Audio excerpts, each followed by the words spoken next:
भारत की अर्थव्यवस्था में जारी तेजी पर पूरे विश्व की नजर लगातार बनी हुई है और इसी बीच रिजर्व बैंक ऑफ इंडिया यानी आरबीआई के डिप्टी गवर्नर माइकल पात्रा ने कहा कि भारत 2031 तक दुनिया की दूसरी बड़ी अर्थव्यवस्था बन जाएगा। उन्होंने कहा कि साल 2060 तक भारत दुनिया की सबसे बड़ी इकोनॉमी बन जाएगा।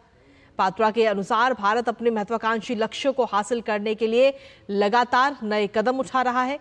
ऐसे में आने वाले दशक में भारत बाकी देशों से आगे निकल जाएगा।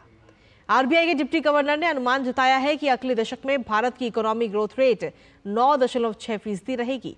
देश में मौजूद महंगाई दर को लेकर पात्रा ने कहा कि महंगाई दर को 4% के आसपास रखने की जरूरत है।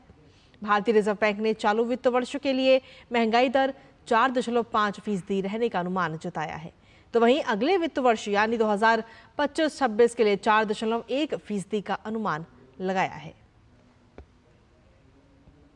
आर्थिक मोर्चे पर एक अच्छी खबर है कि देश का विदेशी मुद्रा भंडार 5 जुलाई को समाप्त हफ्ते में 5.16 अरब डॉलर से बढ़कर 657 अरब डॉलर के पार पहुंच गया। आरबीआई द्वारा जारी ताजा आंकड़ों के मुताबिक 5 जुलाई को समाप्त हफ्ते में विदेशी मुद्रा भंडार का अहम घटक विदेशी मुद्रा आस्तियां 4.23 अरब डॉलर से बढ़कर 577.11 अरब डॉलर हो गया। इस दौरान सोने के भंडार का आरक्षित मूल्य 90.4 करोड़ डॉलर से बढ़कर 57.43 अरब डॉलर पर पहुंच गया।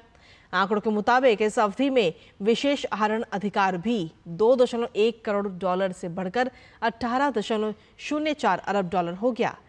तो वहीं अंतर्राष्ट्रीय मुद्रा कोष IMF के पास भारत का आरक्षित जमा 40 लाख डॉलर से बढ़कर 4.58 अरब डॉलर हो गया। गौरतलब है कि इस वर्ष 7 जून को देश का विदेशी मुद्रा भंडार 655.82 अरब डॉलर के सर्वकालिक उच्च स्तर पर पहुंच गया था। वहीं केंद्रीय प्रत्यक्ष कर बोर्ड ने वित्त वर्ष 2024-25 के लिए 11 जुलाई 2024 तक प्रत्यक्ष कर संग्रह के आंकड़े जारी किए हैं। शुद्ध प्रत्यक्ष कर संग्रह 24.07% से बढ़कर 5.74 लाख करोड़ रुपए हो गया। वित्त वर्ष 2023 में शुद्ध संग्रह 4.80 लाख करोड़ रुपए था।